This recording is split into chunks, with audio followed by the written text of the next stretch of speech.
What is going on, everybody? This is Jackson Voles from Dinger Dudes and JD Sports Zone, and today, returning guest for the third time, Carter Dierdorf, Pittsburgh Panthers first baseman. Carter, how's your day going? And congrats on a great season, man. Thank you so much. Day's going well. We got here into Charlotte yesterday. Pretty long bus ride, about 8 hours, but was able to hang out yesterday. Went to Hibachi with the team, so that was a lot of fun.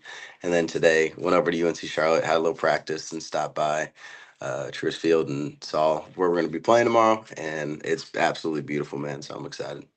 Yeah, no, I'm super excited to get you back on for the third time. Now, the last time I spoke to you, it was right before baseball season started for you at Pittsburgh. 11 knocks for you this season, man. 37 RBIs. You were able to get a great hot streak started. You had a walk off as well. I've been paying attention throughout the season. So I want to ask you, leading up to this point, regular season wise, really what changed in dynamics through the cold streaks to the hot streaks for you heading into the later half of the season? Yeah, just being consistent with what I'm trying to do. And I kind of came to this realization middle to the end of the year. It's just like the swing is what the swing is, right? Like we always try when we get into these slumps to figure out what am I doing mechanically wrong. And at the end of the day, like I just realized it ain't ever the swing. Maybe it's the pitches I'm swinging at. Maybe it's my timing. Maybe it's all these other factors. Because at the end of the day, and this is what I start telling, because I'm doing these like lesson mentorship programs. Like your swing is your swing, and you know how to hit a baseball. So let's get these other things in check, like your timing. What am I swinging at? Where the pitches in the zone am I swinging at? Let's go from there first, and then if I'm starting to miss those pitches, like if I'm trying to think dead set fastball, and then I'm fouling this off, then we can look mechanically. But yeah, that's been just the thing. Just it's never the swing's fault. Just am I on time, and am I this is the pitch I was ready to hit. Steven? What's going on, man? Sorry that I was a little tardy on the interview there, man. I was trying to get everything set up and my computer decided to crap out on me. But No just wanted to worries. go ahead and ask you, everything that's been going on through the season. I know that it's a different ball game from, everything that you experienced at West Georgia, going to Pitt and how it's like, the competition. As much as you face some stiff competition at West Georgia, let's go ahead and say the elephant in the room that like the in the ACC it's a different ball game, man. You got a lot of stuff for tougher competition with the ACC. So I just wanted to ask you, throughout the season, how was it, adjusting to that level of competition? Yeah, it's definitely a bigger jump than done competition. There's no better way to put it. Like it's a different ball game for real. One of the hardest pitching staffs we faced this year was Wake Forest, and it just felt like every one of those dudes threw 98 with a cutter and could locate wherever they wanted to, and it's just like you really had to sell out for one pitch. I've always been a guy where I could sit, kind of in between everything and flow with what I'm feeling and what the game's bringing me. But like with these guys, you really got to sit either dead set fastball, dead set curveball, or slider, whatever the pitches they throw. But I think the biggest things that's help is like our process before the game, going over the scouting reports of like what are they throwing, what are they trying to get you out with, what are they trying to get ahead early with, and then also knowing like you as a hitter, like what are they trying to do to me personally, and it's funny as we're getting later in the season, like a lot of these pitchers in 3-1 or 2-0 counts, their majority says, oh, they throw 80-90% fastballs, especially these like really good starters. And then I started to realize when I get into 2-0 and 3-1 counts, I'm getting sliders because they don't want to give me a free fastball. And so having to change my approach throughout the season, along with trusting the scouting reports we're getting, has been a big help, which is what's made me successful. Now, I'm so glad Steven brought up ACC competition because tomorrow is the first game, first round for ACC tournament. You're facing Louisville. You're the 14th seed heading into this tournament. You had a series win earlier on this season versus them. And you talk about scouting reports and game plan.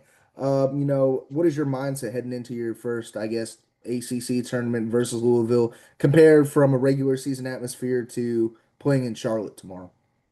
Yeah, we were talking about this earlier in our outfield and third base coach Luke Bonfield. He said the tournament's won by the bats. Like, you got to come out. We got to come out and hit. He coached at Tennessee for over 6 years, so I think he knows a little bit about winning, SEC tournaments and winning the College World Series, stuff like that. So, just trusting our bats, going out there and put up 15 runs a game, because our pitching staff, they're good. For sure, but if we can support them by coming out early in the first couple innings and putting up, 5, 6, 7 runs, we can really help them settle in and do what they do best and be able to attack hitters, not worry about having to place these perfect pitches. Steven? Yeah, so going into this tournament, obviously you have a lot of tough competition ahead. I mean, like I said, you got Louisville. I mean, Georgia Tech and North Carolina.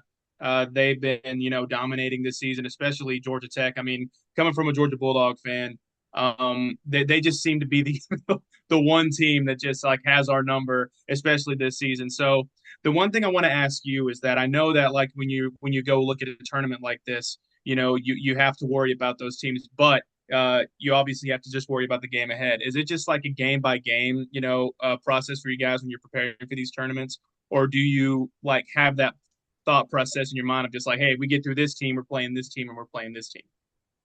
No, it's worry about today. It's worry about the first game, because unlike these, I want to say probably top 5 seeds, top 6 seeds, we're not guaranteed to play in a regional.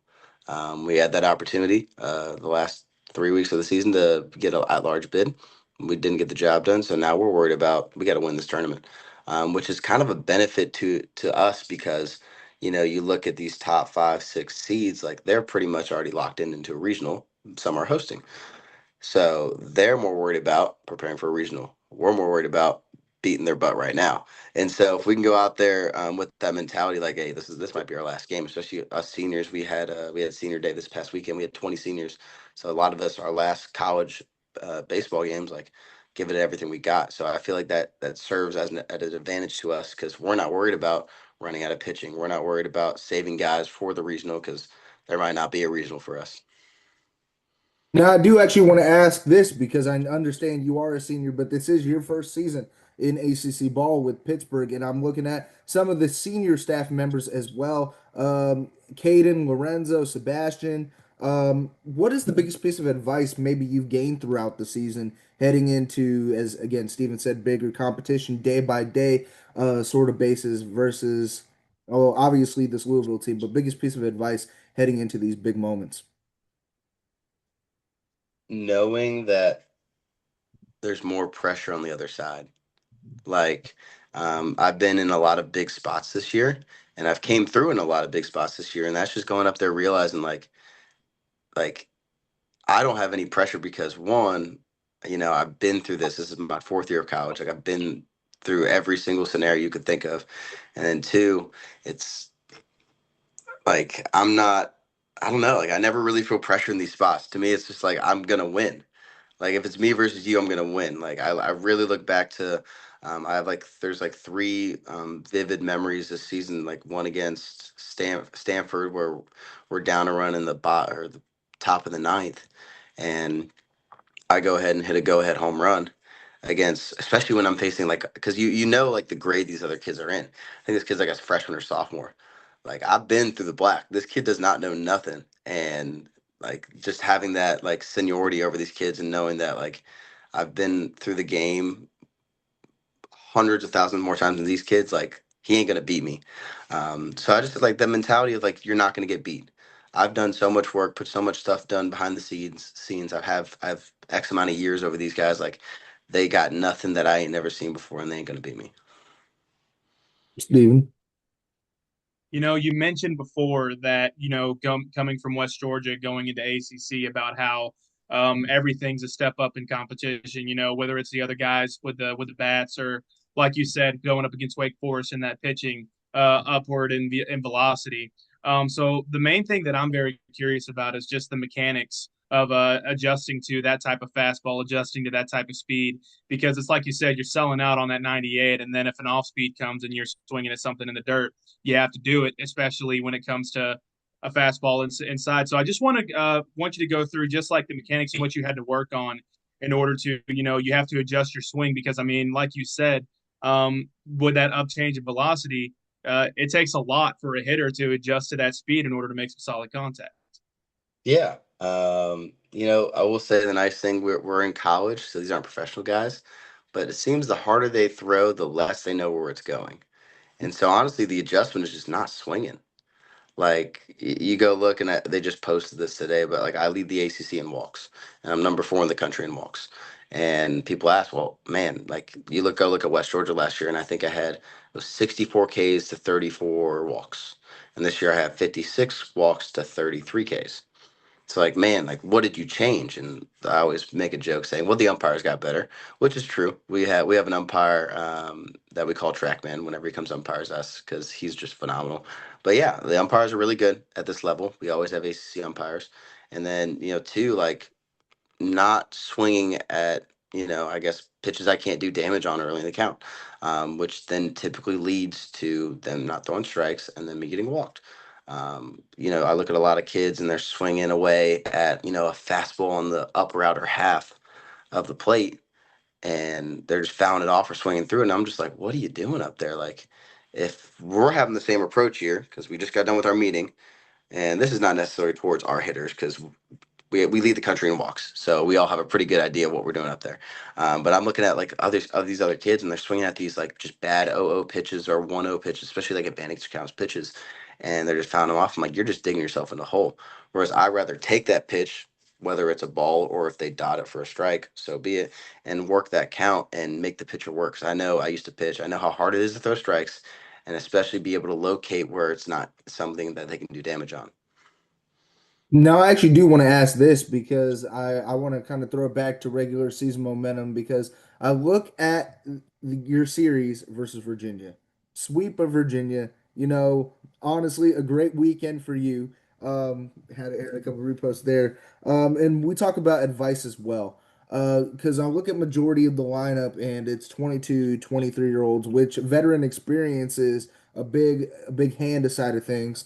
But when we look at like the pitching side of things, um, I guess advice for maybe the younger guys on the team who are probably most likely going to be here next year, compared to like what advice would you give them in your approach to that side of things? Uh, You talking like for just kids coming up in general, like high schoolers coming into college, or these freshmen that didn't play becoming sophomores, and what their goal should be? Yes, freshmen coming in, sophomores, yeah. Gotcha. Yeah. Definitely. You look at our freshmen here. We have one of our freshmen just now starting in the lineup, but like being able to watch the older guys, what they do to prepare for games, going through their pregame routines, and being able to take pieces of like what do you like, what do you think that they're doing that really benefits them, because we take it very seriously because. We know what it takes to be successful. We wouldn't be at this level, and we wouldn't be playing if we weren't successful. So I would tell them like to watch, just sit there, shut your mouth, because freshmen are dumb. They're gonna say some dumb stuff. So shut your mouth, watch what we do, and before the game, to get us ready to play in the game. And like always ask questions. And it's funny. We have a freshman on the team named Nolan Bem, and we always make fun of him for asking too many questions. But it's really a good thing. Like being able to pick the older guys' brains, especially guys that been at different places, like who's transferred a bunch. Like what have they learned from different places that they're using now? Because just because you're at a school that's really really good, and that doesn't mean that maybe that's something that works for you. But if you could pick someone else's brain that's been in a different school, that might click for you. Steven. This is kind of the one that kind of wraps it up for me because, you said that, you're a senior and that things are starting to wrap up for you on your college career. The one thing that I want to always ask athletes, especially when they're going to shut the door on like a part of their career and, playing a sport that they've been playing for almost all their lives. Is there something that you can point to in your college career that just like you had the most fun with playing this game? I know at the end of the day, once you get into college, I mean, you live and you breathe baseball. But if there's one thing I know that, like with all the hard work that you put in, that you can say that you had the most fun with playing this game. Definitely the relationships I've made along the way. Being able to have friends in so many different parts of the country, and this is even going back to high school, like high school travel ball, high school, where the ability to me to like check in on my friends playing at Wofford, playing at Division 2, playing at another Power 4 school, be able to just like have those conversations with them and have those relationships. That's been the coolest part by far. The games are fun. The playing in a regional, super regional, in the College World Series Division 2, that's all fun. But what I'm really gonna look back at is just the memories I made during the road trips, during the nights where we get here at get back at 2 a.m. at the facility, and we're all scrambling to pack our stuff up. Like just being with everyone and like going through life with people is the biggest memory I'm gonna have. Now, Carter, final question from me to you before we wrap up this episode and interview. Next steps for Carter Dierdorf, because I talked with a lot of the guys at West Georgia. Some of them are playing in the draft league for the summer. Some of them are already have a backup plan for, post college. Next steps for Carter Dierdorf. Yeah, I think I'll be joining them in the draft league. Me and my agent, we talked about getting in there for, a month and a half and just being able to just add on to the resume because it's nice how they have one of each MLB scout at every game. So it's always good to get more looks, but then also there's a real potential to get drafted. You go look at my batting average, you're like, man, he's batting what, 265 right now. But you go look at my other stats. My OPS is over 1,000. My on base is 495, which is fifth in the ACC. 11 home runs. Like I'm doing a lot of other really good things at the moment, and there's a chance I do get drafted. And then if not, then there's always free agent signing, and then if not after that, can pretty much go play indie ball, wherever I'd like to. So there's definitely a lot of steps and a lot of a lot of different directions I can go in. But I'd ideally like to be playing baseball after college, at least for as long as I can. And whether if I don't get drafted, playing indie ball, give that 2 years, because why not? If I have the ability to, and I'm getting paid to do it, and let's do it for a couple years, and before we got to start real life. Hey, I mean, Carter Deerdorf Cardinals need a first baseman. So I would love to see you play in the minor leagues for the St. Louis Cardinals, and I believe in the draft eligible talent that you provide, and I look forward to seeing what you do tomorrow. I'm definitely going to be watching on ESPN and ACC Network, and Yeah, I super. appreciate your time as always, man. As always, Thank you. Super late game tomorrow, 9 o'clock. So we're gonna be hanging around the hotel for a good bit. Yeah. Stephen. Hey, man, we appreciate you taking the time out of your day, man. I know that you have such a busy schedule, especially preparing for a tournament, tournament play tomorrow. So, just want to thank you for taking the time to do this with us. And man, wherever you go with your career, whether you get drafted, whether you decide to play independent baseball, whatever you decide to do with your career, man, I just want you to know that you have a podcast here that's rooting for you the entire way. Thank you so much. Can I ask y'all a question if you don't mind? Yeah. Yeah. What's the biggest piece of advice you've gotten from other players? If you had to pick one or two pieces of advice, like what would you say that resonated the most with you or that you remember the best? From for my personal like we had an interview with a Jacksonville Jaguar player, and I know that we're going off here because, but That's this is fine. just the personal advice that touched me. Was and Jackson, I'm sorry, I'm having the trouble remembering Tyrell his name. Adams. Tyrell Adams, man, he gave us some advice, coming out of college, talking to us about how it doesn't matter what you decide to do with your life, like the main thing is it's just it's always you don't forget about the people that knew you from you college, the relationships that you built in college. Those are lifelong relationships. You don't want to take advantage of those, and that also that whatever you're passionate about you put 100% effort into. You can't just sit there and give up on stuff that you've worked so hard in college. You went and got that degree, whatever you decide to do with for a reason. You put 100% effort into it outside of college because that's what's going to matter. It's not the piece of paper. It's the Mhm. work that you're going to put in. It's the work that you put in college and the work that you put in when you leave college. That's going to make the difference in the real world. That's good, man. I love Yeah. that. And honestly, the best piece of advice from an interview I've done, Jay Jackson, Andrew Jefferson was on the interview. He was a pitching coach in the draft league last year. Take it a day at a time. Don't focus so far ahead in the future, live in the moment, just because if you're not really focused on the present, it will alter the future in a bad way, in a detrimental way. So honestly, yeah, I mean, take every single day, take every single moment that and put your faith in trust in God, because He's always going to have a plan for you, no matter really what you do. It drives to any occupation, content creation, baseball, a doctor, really anything. But yeah, I mean, great question. Nobody's really hit the Uno reverse card on us, so no, we appreciate it, man. Yeah, of course. I Yeah, mean, y'all have done so many interviews. Like, why not ask y'all? yeah. Yeah, man. I appreciate you. Yes, Man, sir. but unfortunately, that is all the time we have for today. Carter Deerdorf, thank you again so much for your time, for coming back on, and we will definitely be keeping in contact when you get drafted by the St. Louis Cardinals, in the summer.